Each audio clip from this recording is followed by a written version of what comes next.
différents et je crois qu'il n'y a personne d'autre au monde qui en a fait autant.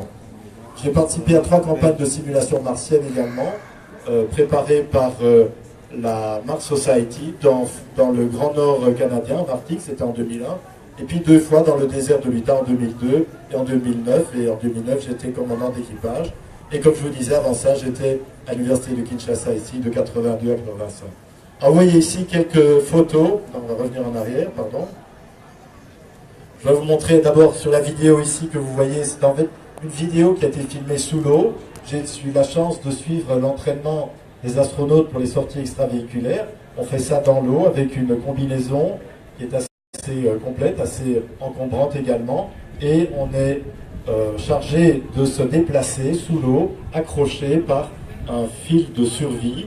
Et le protocole des sorties extravéhiculaires veut qu'on ait toujours, à tout moment, 2 points d'attache. C'est-à-dire que quand on se déplace, on a 2 points d'attache, et avant de décrocher un point d'attache pour le raccrocher plus loin, il faut accrocher un 3e point d'attache avant de décrocher le premier. C'est là qu'on se rend compte en fait que nous n'avons que 2 mains, et parmi ces 2 mains, eh bien, il y en a une qui est gauche. Il nous faudra en fait plus de 2 mains, 3 mains pratiquement, et 3 mains droites. Donc c'est assez compliqué, mais c'est très intéressant d'un point de vue opérationnel. Ici, une photo de famille des candidats astronautes en Belgique, Marianne Mercher, qui est médecin et pilote, qui a été sélectionné et puis qui s'est retiré pour des raisons personnelles. Mon collègue et néanmoins ami Franck de Wing, qui lui est pilote d'essai et qui a volé 2 fois déjà. Werner Stessen, un ingénieur géologue, et Lucien Halleux, un ingénieur géologue également, qui tous les deux se sont retirés. Ici, une photo qui a été prise lors d'une sélection à la NASA, lors d'une de ces missions martiennes, vous voyez ici pendant un des vols paraboliques. Donc, je ne vais pas vous parler de vols paraboliques, mais je vais vous parler de l'os d'Ishango, et je voudrais commencer d'abord par un petit rappel historique. Si je peux avoir la dia suivante, merci. La dia suivante, merci, voilà, très bien.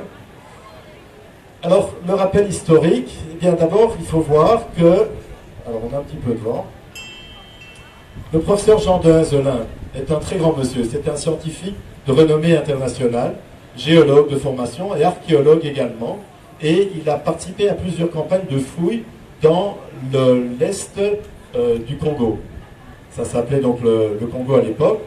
Et merci. Et cet archéologue a conduit des fouilles, vous voyez ici sur cette carte, dans la région des Grands Lacs, et plus particulièrement près du lac Édouard, qui est le lac Rutanzige.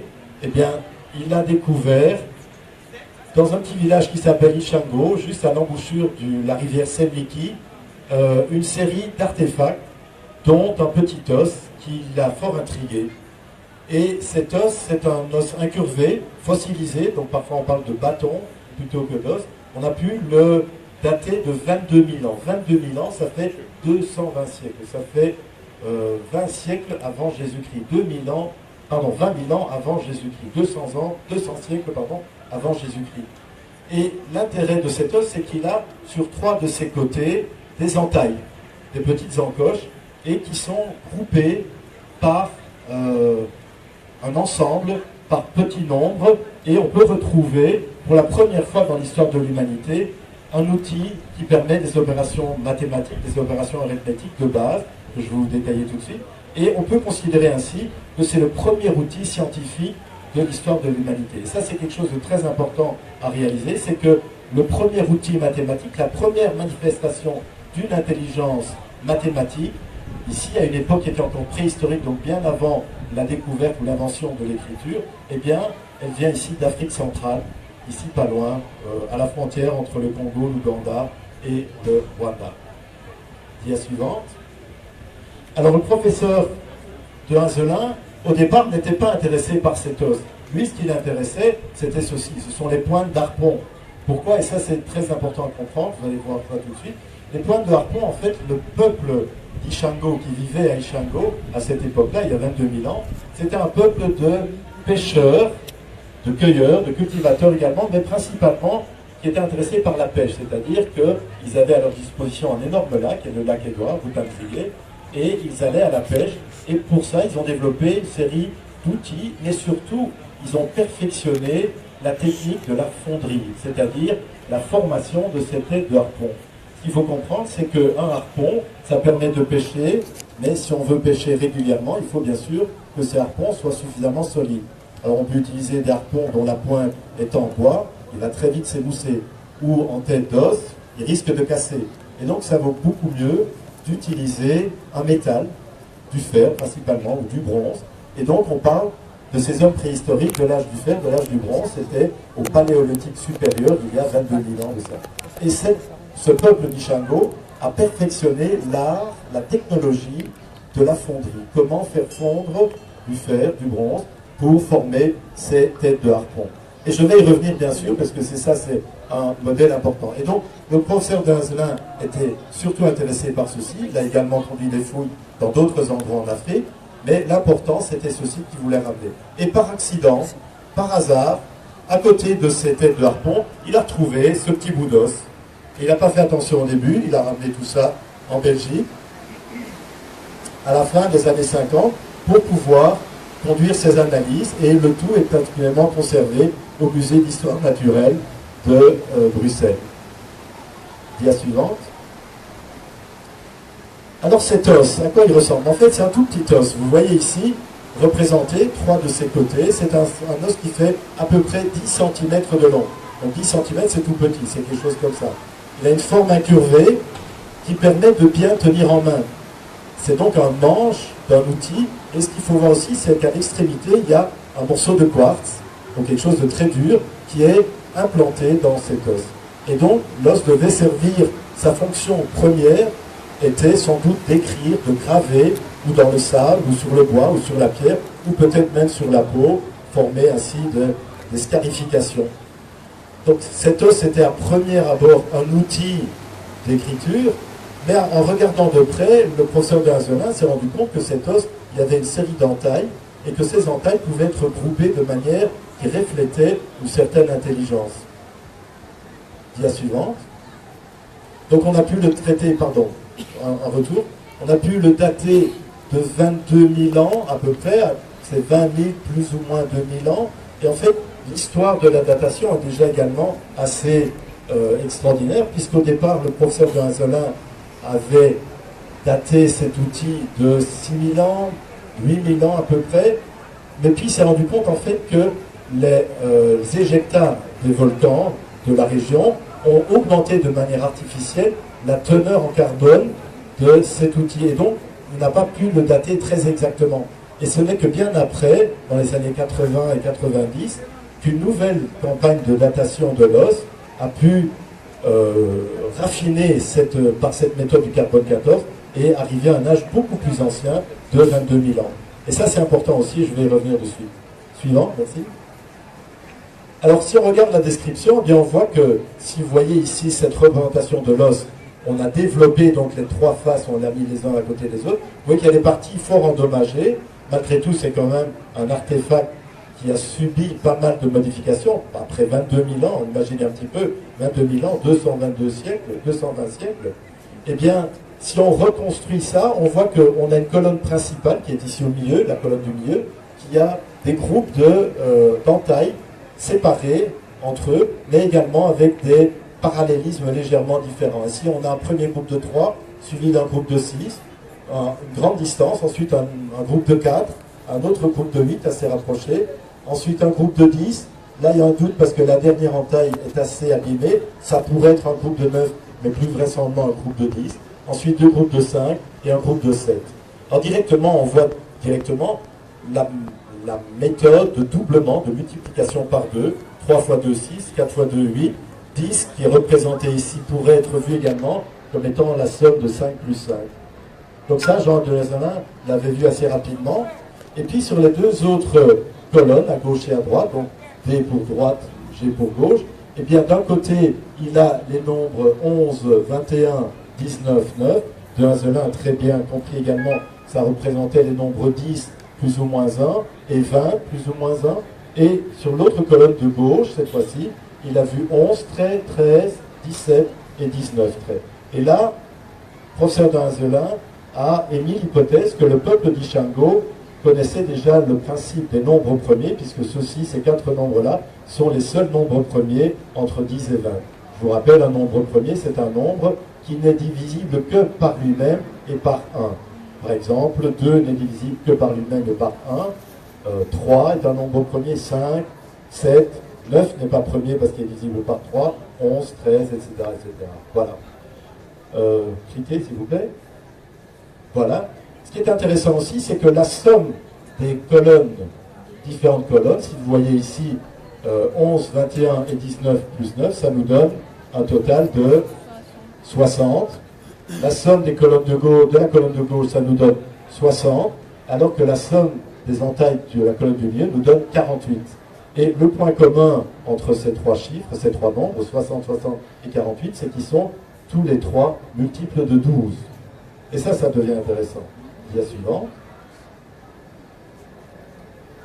Puisqu'en fait, le professeur Denzelin, il voyait une interprétation arithmétique qui est assez évidente. D'un côté, cette arithmétique était basée autour du nombre 10, donc le nombre 10 qui est un nombre naturel de comptage, mais également, comme je vous disais, donc 3 fois 2, 6, 4 fois 2, 8, 10 étant la somme de 5 plus 5, et puis dans la colonne de droite, les nombres 10 et 20 plus ou moins 1, et comme je vous disais, dans la colonne de gauche, les nombres premiers. Et là, ceci, ça a été fort critiqué, parce qu'il est un peu bizarre qu'un peuple, encore dans la préhistoire, c'est-à-dire préhistoire, ça veut dire qu'il n'avait pas encore découvert l'écriture, soit déjà au courant de cette technique mathématique de l'étude des nombres premiers, qui demande beaucoup plus de connaissances, ou au moins la connaissance de la division, qui n'est pas apparente sur cet os, et d'autres pratiques. En fait, on date l'apparition des nombres premiers, du concept des nombres premiers, à la Grèce ancienne et aux mathématiciens de la Grèce ancienne, comme ça y est, j'ai oublié comment il s'appelait. Son nom m'échappe, ça va me revenir, c'est pas grave. Dia suivante. Merci, voilà. Une autre interprétation a été donnée par un scientifique américain, un archéologue américain, Alexandre Marshak, qui lui a vu non pas des nombres, mais simplement une succession de traits qui permet de recréer un calendrier. Et en fait, un calendrier lunaire, lui, voyait plutôt la somme de ces traits étant 60 sur les deux colonnes latérales, comme étant la durée de 2 mois lunaires. En fait, on sait aujourd'hui qu'un mois lunaire est exactement 28 jours et quelques heures. Et en fait, à l'époque, on pouvait très bien imaginer que ces peuples-là préhistoriques comptaient le mois lunaire comme étant à peu près une trentaine de jours. Et donc, les interprétations sur les deux côtés, les deux parois latérales de l'os pouvaient indiquer ainsi qu'on pouvait compter en mois lunaire. Malgré tout, c'est quand même assez difficile à comprendre, vu la répartition de ces entailles et la manière dont il faudrait compter. Il faudrait avoir un deuxième os, ce qui n'est pas impossible, mais on ne l'a pas retrouvé. Et donc, cette interprétation, beaucoup de scientifiques s'accordent à dire aujourd'hui qu'elle n'est pas retenue. Dia suivante. Alors, nous avons repris ce travail de calcul avec mon collègue Dirk Lebroek, qui est mathématicien également, chercheur en Belgique. Et à deux, nous avons travaillé sur cette interprétation. Alors, on est reparti de l'hypothèse de Jean de Denzelin, où, effectivement, c'est bien une calculatrice, c'est peut-être pas le bon mot, disons, un outil d'arithmétique, un outil de mathématiques de base, qui permet de faire des opérations simples. On retrouve, bien sûr, les opérations de doublement, les opérations d'addition ici, mais on a été plus loin, on s'est dit, en fait, qu'il ne faudrait pas voir les nombres sur la colonne de gauche comme étant des nombres premiers, comme je vous disais, c'était assez critiqué, mais plutôt, comme sur la colonne de droite, on a pris 10 et 20 plus ou moins 1, de prendre 12 et 18 plus ou moins 1. C'est-à-dire 12 donnerait 11 et 13, 18 plus ou moins 1 donnerait 17, 19. Et là, on arrive alors à quelque chose qui est intéressant, c'est que cet os devrait permettre de faire des passages, des calculs plutôt, dans deux bases différentes, en base 10 et en base 12. Mais c'était encore assez compliqué à voir. Autre chose, on s'est dit également qu'il fallait utiliser cet os, non pas regarder une seule face à la fois, mais bien regarder plusieurs faces en même temps. C'est-à-dire, si on prend par exemple l'hypothèse où il n'y aurait que 9 entailles dans le groupe du milieu ici, eh bien on pourrait très bien voir, si on fait la somme des trois groupes, 3, 6, 4, on retrouve 13, qui est à hauteur du 4 ici sur la colonne de gauche, 4, 8, 9 donne 21 qu'on trouve sur la colonne de droite, 8 et 9 donne 17 qu'on retrouve également ici sur la colonne de gauche, et puis 9 plus 5 et 5 qui donne alors, donc ici il y a 9 entailles, 5 et 5 qui vous donne 19 qui est ici sur la colonne de gauche. fait donc 20 000 ans avant Jésus-Christ, c'est 15 000 ans avant le premier pharaon égyptien. Donc déjà à cette époque-là, il y avait un savoir-faire mathématique, un savoir-faire technologique dans cette population du peuple d'Ishango. Suivant. Alors quand j'ai travaillé là-dessus, j'avais très bien vu bien sûr la base 10, mais je ne comprenais pas quelle était la base 12. Pourquoi? Parce que la base 10 est naturelle physiologiquement. Nous avons 10 doigts, on compte sur les 10 doigts. La base 12, je ne voyais pas, je m'en suis ouvert à mon ami Dire qui m'a expliqué, oui, nous avons une base 12 physiologique également. Et cette base 12, en fait, c'est très simple. Vous comptez avec le pouce sur les phalanges d'une main. Vous comptez 1, 2, 3, 4, 5, 6, 7, 8, 9, 10, 11, 12. Et puis sur l'autre main, vous reportez une fois. Vous commencez 1, 2, 3, 4, 5, 6, 7, 8, 9, 10, 11, 12, 2 fois. Et 3 fois, 4 fois, vous arrivez à 5 fois. 5 fois 12, 60. 60, la somme des entailles qu'on retrouvait sur les deux côtés, gauche et droite, du bâton du tableau. Et donc, à partir de ce moment-là, tout devenait clair dans l'interprétation, puisque c'est effectivement un outil mathématique qui permettait de faire des opérations de base dans deux bases différentes, en 10, en base 10 et en base 12, en même temps. Alors, à quoi ça pouvait servir? Eh bien, vraisemblablement, les populations à cette époque avaient beaucoup de déplacements.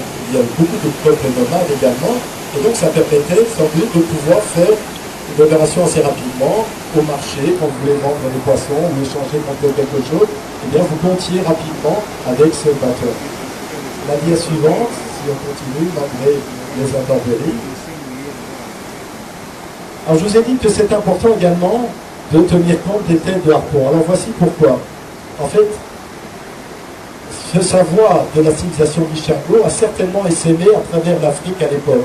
Ce qu'il faut bien réaliser, c'est qu'il y a 20 000 ans, d'abord, le Sahara n'était pas un désert, c'était une région très fertile, il y avait de la végétation, il y avait de savane, il y avait également des fleuves, il y avait des lacs importants, et donc il y a beaucoup de population.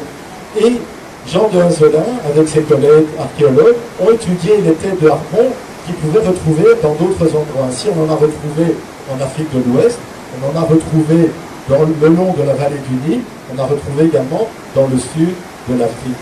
Et ce qui est intéressant, c'est que ces têtes de harpon ressemblent, de par leur forme, à ce que Jean de Hazelin avait trouvé à Ishango, mais par la méthode de carbone 14, ils sont tous postérieurs, c'est-à-dire moins vieux, moins anciens que ces têtes de harpon venant d'Ishango. Et donc, Jean de Hazelin en a conclu très justement, c'est que le savoir-faire du peuple d'Ishango a dû essaimer à travers l'Afrique, venant de l'Afrique centrale, a dû ainsi essaimer jusqu'en Afrique de l'Ouest, également remontant par le Nil vers l'Égypte, et puis également vers le sud. Et donc ce savoir-faire a été transmis ainsi, les gens ont appris, mais ce savoir-faire, si vous voulez, s'est détérioré avec le temps, et les têtes de harpon qu'on a retrouvées bien après en d'autres endroits sont moins parfaites, moins solides, moins bien dessinées. De là, ainsi on a retrouvé donc le long du Nil, les peuplades nilotiques, et puis également en Afrique de l'Ouest, jusqu'au lac Tchad et Bamako. Dia suivante. De là, Jean de Hazelin a fait un pas de géant, mais également le long du Nil. Rappelez-vous, c'est un outil qui est vieux de 15 000 ans avant le premier pharaon. 15 000 ans, ça fait 150 siècles. C'est très, très énorme. Ça veut dire que ce savoir-faire a pu, mathématique, cette connaissance mathématique, a pu influencer les populations nilotiques pré-pharaoniques, et qui ensuite ont repris ce savoir-faire, l'ont sans doute amplifié, ont fait d'autres découvertes dans les techniques de calcul, qui a influencé ensuite l'Égypte ancienne classique pharaonique telle qu'on la connaît, qui par la suite s'est transmise à la Grèce antique, avec les grands mathématiciens, voilà, ça me revient, il y a Thalès bien sûr, il y a Aristote, un philosophe, mais mathématicien également, Archimède bien sûr également, et donc tous ces grands savants de la Grèce antique ont amplifié ce savoir, l'ont transmis ensuite à la civilisation romaine, de là à notre civilisation moderne actuelle. Et Jean de Hazelin, très justement, y a vu quelque chose Il est même possible que le monde moderne doive beaucoup au peuple qui a vécu à Ishango. Si c'est le cas ou non, il est remarquable que la plus ancienne indication de l'utilisation d'un système de nombres soit originaire d'Afrique centrale, de la période mésolithique, donc c'était à la fin de la préhistoire, le paléolithique supérieur. Aucune excavation en Europe n'a produit d'indication de ce type. Et donc, je répète encore une fois, et je ne fais que traduire les mots du professeur Jean Benzola, le savoir-faire mathématique dans le monde, dans l'histoire de l'humanité, est né ici, au Congo, à la frontière du Congo, de l'Ouganda et du Rwanda. Bravo RDC. La suivante, merci. Alors, le serment d'Ishango, qu'est-ce que c'est en fait? Avec des amis, d'autres scientifiques, nous avons discuté un petit peu si effectivement ce bâton d'Ishango est le premier outil mathématique, le premier outil scientifique de l'histoire de l'humanité. Eh bien, il faut réaliser que toute l'histoire de l'humanité, depuis ce premier pas dans la recherche scientifique, eh bien, l'humanité a bien évolué, puisque en 20 000 ans, 22 000 ans, nous sommes partis d'une peuplade préhistorique, mais qui avait déjà maîtrisé ce savoir-faire. Eh bien, ce savoir s'est essaimé, et puis la civilisation humaine a ainsi augmenté, accru, et nous sommes actuellement en pleine période d'exploration spatiale. Les hommes volent dans l'espace, les hommes se sont posés sur la Lune il y a une quarantaine d'années, cinquantaine d'années. Nous sommes maintenant en train d'envisager d'explorer d'autres planètes, d'exploiter les ressources de l'espace. Tout ça, en partie, certainement, grâce au bâton d'Ishango. Mais avec ça est arrivé également beaucoup d'autres problèmes, c'est-à-dire que la croissance de l'humanité s'est faite non pas de manière harmonieuse, mais parfois au détriment de l'entente entre les différents peuples. Et donc il est temps maintenant, il devient également ainsi de plus en plus difficile de gérer harmonieusement les ressources terrestres qui sont à notre disposition et qui devraient être disponibles à toutes les populations humaines, ce qui n'est pas le cas aujourd'hui. Et donc il est temps maintenant de nous rappeler de notre passé, de nos sources, qui se regroupent tous dans le berceau africain, qui est la source, qui est la base même, et de prendre en considération les valeurs qui font progresser l'humanité. Nous sommes une seule, même et grande famille, venant d'une même souche à vivre sur une seule planète, la Terre, et il incombe et tout ce que les uns font ne doit pas porter de préjudice aux autres. Il incombe aux scientifiques, c'est-à-dire vous, et vous aussi les jeunes qui serez bientôt, j'espère, scientifiques, de réaliser cela et de protéger notre avenir, de protéger vos enfants, les générations futures, en leur proposant ainsi un cadre qui permettrait de travailler à la recherche dans de meilleures conditions. La planche suivante, merci. Alors dans cette approche, il y a l'image du serment d'Hippocrate qui est déjà utilisé par les médecins et du serment d'Archimède qui est utilisé par les ingénieurs et les techniciens. Nous proposons, ainsi avec mes amis, mes camarades, mes collègues, nous voudrons proposer ainsi aux scientifiques africains d'être les premiers à réfléchir à l'utilité, à l'utilisation d'un serment, d'un ensemble de règles d'éthique pour les scientifiques d'aujourd'hui et dans le futur. À quoi ça va arriver? Eh bien, ce serment de bonne conduite éthique devrait être débattu et construit à partir des propositions et réflexions sur des valeurs que ce serment devrait porter. Alors ce serment, on l'appellerait serment d'Ishango, qui serait dédié ainsi au premier outil mathématique, au premier outil scientifique de l'histoire de l'humanité. Alors, quelles sont ces valeurs? Eh bien, elles doivent encore être définies. Une première réflexion, et cette liste est loin d'être exhaustive, donc c'est une première idée, c'est la sauvegarde de la vie, la sauvegarde de la paix, la sauvegarde de la liberté, le respect des principes démocratiques et des droits des êtres humains, comme exprimé dans la Déclaration universelle des droits de l'homme. Ensuite, le respect de l'environnement, le respect des ressources présentes et à venir, c'est important également, disponibles à l'humanité. Ensuite, la probité scientifique et l'honnêteté scientifique. Comme dit, ceci n'est pas une liste finale, ce n'est pas exhaustif, ce sont quelques idées. Je voudrais maintenant inviter les scientifiques présents ici, mais également les jeunes, les étudiants, les élèves, à réfléchir à ceci et aller plus loin dans ce texte, dans cette réflexion. Diapositive suivante. Je voudrais inviter aussi maintenant une étudiante à venir lire le serment d'Ishango.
Car, comme vous l'avez entendu, ce serment, ce texte au moins est une première ébauche, c'est un texte qui est proposé, ce n'est pas un texte final, loin de là, et nous voudrions inviter, encore une fois, je le répète, c'est très important, tous les scientifiques ici présents, mais également tous les étudiants, tous les jeunes ici présents, à participer à ce travail d'élaboration de ce serment. Et de réflexion d'abord, quelle est l'importance de ce serment aujourd'hui? Quelle est l'importance de donner des règles éthiques à la recherche? Car comme l'a très bien dit également un auteur français à la fin du Moyen-Âge, Rabelais, science sans conscience n'est que ruine de l'âme. Eh bien, c'est exactement ça que je vous demande de faire, je vous demande d'appliquer, d'étudier, de travailler sur ce concept-là. Et puis, on va effectivement lancer cette action dans le cadre de la semaine des sciences et de la technologie. J'espère qu'il y aura un suivi l'année prochaine, que vous aurez réfléchi là-dessus. Vous pouvez bien sûr me contacter le docteur Aïssa Madou et rassembler cette réflexion et essayer d'améliorer la liste des valeurs du Chango, la liste de ces règles éthiques qu'il faudrait appliquer et également le texte du serment. Je crois que je vais terminer ici voilà, simplement vous montrant encore une petite vidéo que l'espace c'est le futur, donc c'est mon domaine et le bâton du Chango y a contribué. Alors pendant que vous voyez ces quelques images, je crois qu'on peut conclure ici. Je vous remercie de votre attention et c'est avec plaisir que je répondrai à vos questions. Merci, Christophe. Ok, après cet exposé magistral, combien les mots me manquent, nous allons passer à une série de 3 questions. Une à 2 et ainsi à droite aussi. Merci pour l'occasion que vous m'accordez de poser ma question. Si vous voulez bien vous présenter. Monsieur Anselme Bemba, prophète de la province Mont-Amba. J'étais très intéressé d'un exposé des scientifiques, un bâton qui a su être gardé pendant 22 000 ans. avec quelle matière on l'a gardé, comment ça n'a pas subi la carbonisation, et jusqu'en ce moment, on peut encore l'utiliser pour que ça puisse nous donner des instructions scientifiques. Deuxième curiosité, les bâtons, les berceaux de l'humanité, ont dit en Abyssinie, en Égypte. Et voilà que c'est une hypothèse qui va remettre cette science en cause jusqu'à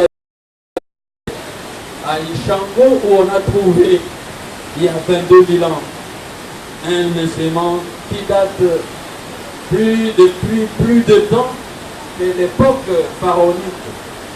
Alors qu'on a dit que la science est venue de l'Égypte, voilà la mathématique qui a été produite dans notre pays. Nous disons que c'est ce que vous avez mené comme réflexion. Nous pouvons soutenir parce que même s'il y a eu influence migratoire, les bassins d'effondrement tectonique viennent du Nil jusqu'au lac Édouard, mais les premières écritures en Égypte sont postérieures à ces bâtons-là. Donc il y a lieu de convaincre la population et les scientifiques que cette hypothèse des berceaux de l'humanité en Égypte doit être remise en cause et qu'il y a lieu de repenser l'histoire et la science. Merci. Troisième et dernière question pour la première série. Là, on va prendre l'extrême droite. Je m'appelle Adrien Bolopois. S'il vous plaît, à haute voix. Adrien Bolopois. Ma profession, c'est la banque et la propriété intellectuelle. Alors, la question que je pose, ça ne concerne pas seulement la RDC, mais c'est le monde entier.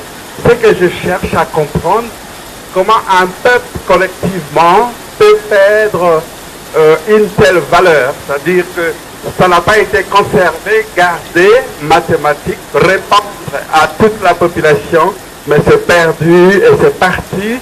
C'est pas seulement le cas du Congo, je connais d'autres cas, mais ce sera intéressant de connaître comment cela se fait. C'est une négligence où la matière n'a pas été conservée, n'a pas été répandue. Comment cela se passe? C'est ma curiosité. Voilà, merci. Ok, merci. Alors, le professeur va répondre. Merci. Alors, merci aux interlocuteurs, merci pour ces questions. Elles sont effectivement très pertinentes. Je vais essayer de répondre du mieux que je peux. À la première question, comment cet outil, ce bâton, a été conservé depuis 22 000 ans? Alors, il faut bien voir que cet outil a été retrouvé dans les années 1950 par l'archéologue, le professeur de Hazelan. C'est-à-dire qu'il y a eu des fouilles dans le sol, et ce qui s'est passé il y a bien longtemps, 20 000 ans, 22 000 ans, c'est qu'il y a eu une éruption volcanique qui a sans doute partiellement ou totalement dévasté cette peuplade, ce village, cette petite ville qui existait à ce moment-là. Et donc l'os d'Ishango a été enseveli avec l'ensemble des autres outils qui étaient utilisés par cette peuplade, et également cette tête de harpon qui, elle, était métallique. Et donc cet os, qui était un os, on ne sait pas de quel animal. J'ai lu certains textes qui parlent de lion ou d'autres de babouin, de singe, mais on n'a aucune certitude. Cet os s'est pétrifié, donc est devenu dur comme de la pierre, c'est pour ça qu'on parle maintenant de bâton. Et donc pendant 22 000 ans, il était protégé par les cendres volcaniques à une certaine profondeur. Et c'est seulement dans les années 50, 55, 56, 57, par là, qu'il a été découvert par l'équipe de fouilles du professeur de Hazelan et qu'il a ramené donc en Belgique pour l'étudier en Belgique. Alors ça, c'est pour la première question. Alors la deuxième question, c'était l'antériorité ou la postériorité des connaissances dans l'Égypte ancienne. Alors ça, c'est effectivement une excellente question également, puisque ce que je vous ai donné là, c'est l'hypothèse qui a été mise par le professeur de Hazelan, c'est que ce savoir-faire, puisque les têtes de harpon, la technologie des têtes de harpon, de formation des têtes de harpon, s'est retrouvée un petit peu partout, en Afrique de l'Ouest suivant des routes nomades, mais aussi le long du Nil vers le nord et puis vers le sud également, ce qu'on a retrouvé jusque dans la région de l'actuel Botswana, eh bien, il n'est pas interdit de penser, mais bien sûr on n'en a aucune preuve, mais il n'est pas interdit de penser que le savoir-faire mathématique a dû voyager également avec c'est ce savoir-faire de fonderie, de technique, de formation, d'harpon. Et c'est donc une hypothèse, encore une fois, puisque personne ne peut retourner en arrière. C'est vrai que la première indication des mathématiques, qu'on appelle moderne actuellement, remonte à une tablette qu'on a retrouvée en Égypte ancienne, tout à fait vrai, mais vraisemblablement, et encore sans preuve, vraisemblablement, c'est une hypothèse que le professeur Berger c'est que ce savoir mathématique, sans doute, était basé déjà sur un savoir antérieur qui peut-être était celui de la population du Chango. Alors, pour répondre à la troisième question, où est passé ce savoir? Ça aussi, c'est une excellente question. On n'en sait rien vraiment. Mais ce qui s'est vraisemblablement passé, c'est que, comme cette population s'est fixée dans cette région, à cet endroit, au bord du lac Édouard, le lac du Brenziquet, qui est une région très volcanique, très instable d'un point de vue géologique, et donc il y a régulièrement des éruptions, parfois sévères, parfois moins sévères, qui reviennent régulièrement, avec quel régulièrement c'est trop rien, mais malgré tout qui sont là, qui arrivent régulièrement au cours de l'histoire, au cours des années, au cours des millénaires. Et ce qui s'est sans doute passé, c'est qu'il y a eu une explosion, une éruption beaucoup plus violente que d'autres, qui a dû vraisemblablement détruire, comme je disais, partiellement ou totalement le village ou la ville d'Ishango. Les survivants de ce cataclysme ont dû s'enfuir, vraisemblablement vers le sud, puisqu'on a retrouvé des populations qui, par certains aspects, ont des traits en commun, je dirais, au point de vue génétique, avec ce qu'on a pu retrouver sur le site d'Ishango, mais le savoir-faire technique et le savoir-faire mathématique a été perdu au fil des années. Et donc, malheureusement, c'est vraisemblablement à cause de cet accident géologique, de cette éruption, cette explosion volcanique, que ce savoir-faire a été complètement éradiqué. Et la seule chose qu'on a trouvée, c'est cet os. Mais on a retrouvé également un deuxième os, je n'ai pas le temps d'en parler aujourd'hui, qui a permis à Jean de Hazelin de confirmer également l'hypothèse que ces os servaient bien à faire des calculs élémentaires, mais malgré tout des calculs entre des bases différentes, la base 10 d'un côté, la base 12 de l'autre. Et donc ce savoir-faire est bien né ici, en Afrique centrale, aux confins du Congo, de l'Ouganda et du Rwanda. C'est quelque chose de merveilleux et malheureusement, on ne le sait pas assez, ni en Afrique, ni dans le monde entier. Et c'est un des buts de la Fondation Ishango Milele, à laquelle j'appartiens, de faire savoir ce phénomène, cette histoire qui est d'abord merveilleuse, mais également qui est véridique et qui est très importante pour la compréhension de l'histoire de l'humanité et puis aussi pour remettre l'Afrique centrale, le Congo, à sa place dans l'histoire de l'humanité. Merci. Merci professeur. La dernière série de 3 questions. Alors, protocole. Dernière série de 3 questions. Nous allons de gauche en droite. Une question là. On prend une là, une là.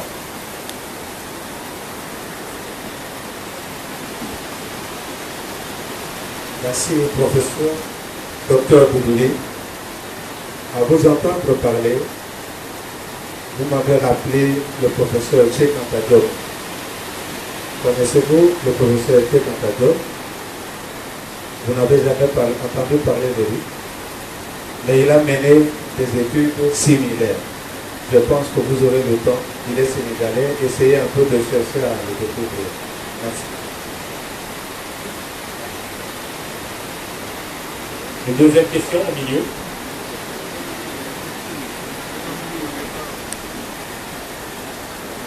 Je me nomme Mike Loga. J'ai une question au docteur. S'il vous plaît, parlez dans le micro. Oui, j'ai une question pour le docteur. Selon le calcul que vous avez fait là, y a-t-il un autre moyen pour les compter?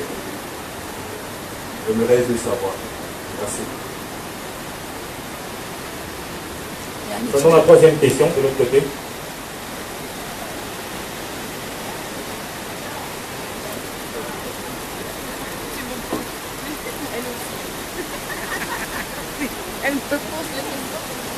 Merci beaucoup pour la parole. Je réponds au nom de Moudé Dimoudaï, élève de l'école de la liberté à Massina. Ma question est la suivante. Le professeur a parlé de l'os d'Ishango qui a été emmené en Belgique pour des études. Ma question c'est, est-ce que l'os existe toujours? S'il existe, dans quel musée il est? comment on fait pour l'obtenir, pour d'autres personnes qui veulent ou qui peuvent faire des recherches, comment ils font pour l'obtenir et faire aussi d'autres analyses. Merci. C'est devenu une propriété. Ok, merci. Le prof va répondre et nous allons clôturer avec le professeur Xavier. Oui, merci encore pour ces questions. Elles sont effectivement toujours très bonnes et très pertinentes. Pour répondre d'abord à la première intervention, c'est vrai maintenant, vous parlez du professeur Diop. Effectivement, je ne le connais pas personnellement, je ne l'ai pas rencontré personnellement, mais j'en ai entendu parler. Et ce que je voudrais dire également, c'est qu'à l'occasion du 10e anniversaire de la mort du professeur Jean de Hazelin, malheureusement décédé en 1997, 97, donc 10 ans après, en 2007, il y a eu un grand congrès international qui s'est tenu à Bruxelles, où la plupart, tous les scientifiques et archéologues du monde entier qui étaient intéressés, qui ont travaillé sur les fouilles d'Ishango, ont été invités pour faire le point des recherches actuellement. Donc ça remonte à 10 ans, 11 ans maintenant. Et j'étais présent, mais c'était un congrès sur 2 jours. J'étais présent le premier jour pour faire une communication, mais je n'étais pas présent le deuxième jour. Je crois que le professeur Diop était sans doute intervenu à ce moment-là. Voilà. Pour la deuxième question, y a-t-il d'autres manières de compter en Afrique? Oui, certainement. Il y a effectivement, ce qu'il faut bien se rendre compte, c'est que les différents peuples, civilisations en Afrique ont développé chacun leur propre manière de compter. C'est-à-dire qu'il y a un génie africain, un génie dans chaque peuple africain pour montrer, pour pouvoir calculer de manière différente et ainsi développer des techniques qui sont très simples mais qui sont parfois assez spectaculaires. Alors je me souviens hier, il y a eu une présentation d'un jeu qui s'appelle Isigoro, qui est fort intéressant, qui joue avec des abacs, effectivement, voilà. Donc c'est également un jeu pour jouer, pour s'amuser, mais basé sur des lois mathématiques, des contraintes mathématiques. Alors, une autre manière de compter, c'est de compter avec les doigts. Alors par exemple, en Europe, on compte avec les doigts, les enfants apprennent 1, 2, 3, 4, 5, 6, 7, 8, 9, 10. Comme vous avez vu dans la petite vidéo, on peut compter également des phalanges, 1, 2, 3, 4, 5, 6, 7, 8, 9, jusqu'à 12. Bien. Maintenant, on peut faire également des opérations de base avec les doigts. Alors ici, je vais avoir besoin de votre aide, Monsieur Mike, si vous voulez bien m'aider, venir avec moi. Vous allez tenir le micro parce que j'ai besoin de 2 mains. Merci. On va faire une opération très simple, comme par exemple 7 x 8. Alors 7 x 8, on va faire la technique suivante. On va prendre 7 et on va enlever 5 d'un côté et on va baisser 2 doigts. Donc 7 moins 5, 2, je baisse 2 doigts.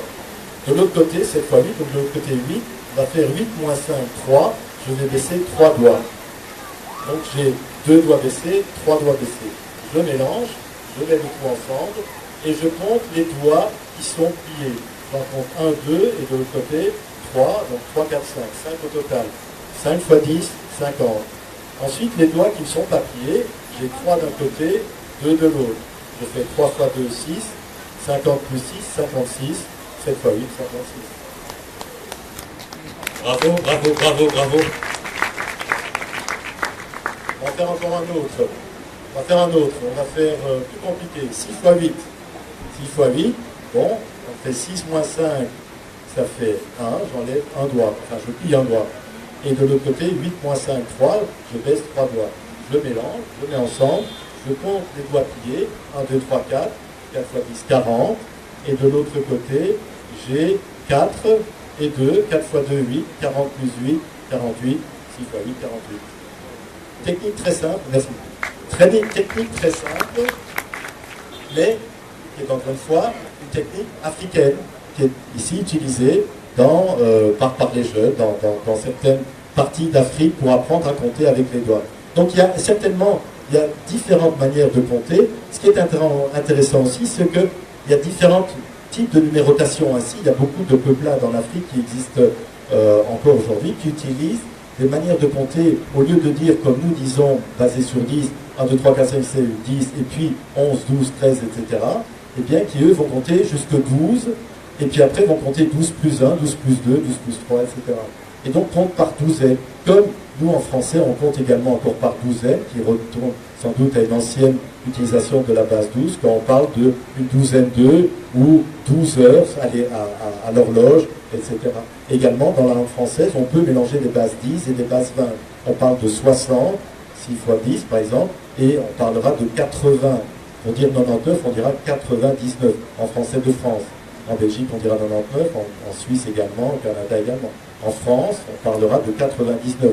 C'est une manière compliquée quand même de dire 4 fois 20, donc ça fait 80, plus 10, plus 9, 99. Donc ça fait 3 opérations. Alors que dans certaines parties du monde, entre autres en Afrique, certaines populations, certains peuples diront 99, c'est pas 99 ou 99, c'est 100 moins 1. C'est une manière beaucoup plus simple de dire ça également. Voilà, donc ça c'est quelques mots. Encore une fois, je ne suis pas spécialiste de l'ethnomathématique. Mon collègue Dirk Lebroek est un spécialiste, il a écrit plusieurs livres là-dessus et c'est vraiment une technique très intéressante, un sujet extrêmement intéressant. Pour répondre à la dernière question, alors oui, cet os a voyagé dans le temps et dans l'espace, effectivement. Il a donc été créé il y a 22 000 ans, il y a 220 siècles de ça, il a été utilisé, il a été enfoui sous la terre, sous les cendres volcaniques pendant près de 22 000 ans, il a été redécouvert dans les années 50, au milieu des années 50, par Jean de Hazelin, il l'a ramené en Belgique, et puis cet os a été étudié par les spécialistes, par Jean de Hazelin lui-même, et puis il a été pratiquement oublié dans une boîte, bien conservée bien sûr, au 19e étage du musée des sciences naturelles à Bruxelles. C'est le musée royal des sciences naturelles à Bruxelles. Et depuis l'intervention de mon collègue et ami Dirk Lebroek dans les années 90, cet os a été redécouvert, il a été redescendu du 19e étage, il a été mis en exposition dans une vitrine spécialement lui attribuée, et donc il est en exposition permanente, et tout le monde peut le voir, tout le monde peut l'admirer, tout le monde peut regarder sous tous les côtés et compter effectivement les antennes qui sont là.